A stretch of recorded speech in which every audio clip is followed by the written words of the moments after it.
Differential equations, 4.7 day 3. We're wrapping up this last example. Let's just go ahead and combine all of our like terms. Obviously on the left side we just have a 13a, but with the b e to the t terms, 1 minus 4 is -3, -3 plus 13 is a 10, and doing some coefficient analysis, what we'll be able to do quickly is say that 13a is equal to 4. Likewise, 10b would equal 3. So b is 3/10 and a is 4/13. And remember that y sub p is a plus b e to the t. So our y sub p is going to be 4/13 plus 3/10 e to the t. So we're well on our way to being done.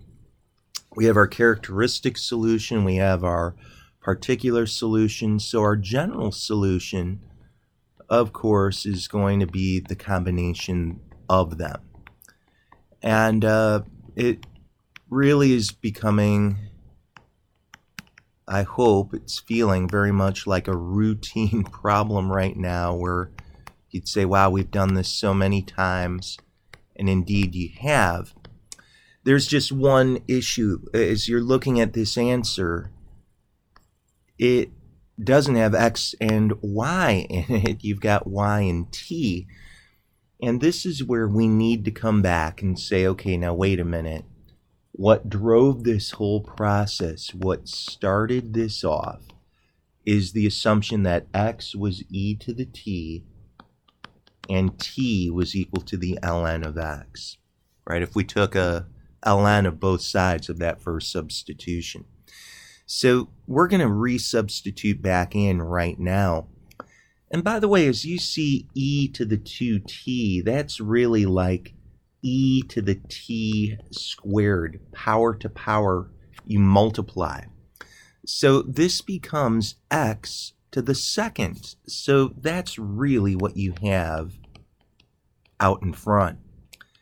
And then, of course, this t right here, well, that's going to become ln of x. Likewise, this t inside of sine becomes the ln of x. The 4/13 is left alone. And this e to the t, of course, just becomes an x. So that's really what we're doing in this very last section of 4.7. We're really reinterpreting this problem via substitution to make it look like it was something from 4.3, which you have a lot of practice on. Then you just have to make a substitution at the end to make it the proper form.